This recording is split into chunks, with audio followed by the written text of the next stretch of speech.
बचपन में 1 रुपए के पतंग के पीछे न जाने 2 किलोमीटर तक भागते थे। कितनी चोटें आती थी और वो पतंग भी बहुत दौड़ाती थी।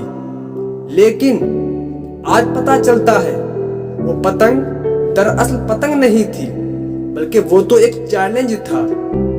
क्योंकि कुछ खुशियों को हासिल करने के लिए दौड़ना पड़ता है, कुछ जिद्दोजहद करनी पड़ती है। क्योंकि खुशियां दुकानों पर नहीं मिलती, बल्कि हमेशा कोशिशों से मिलती है और जिद्दोजहद से मिलती है।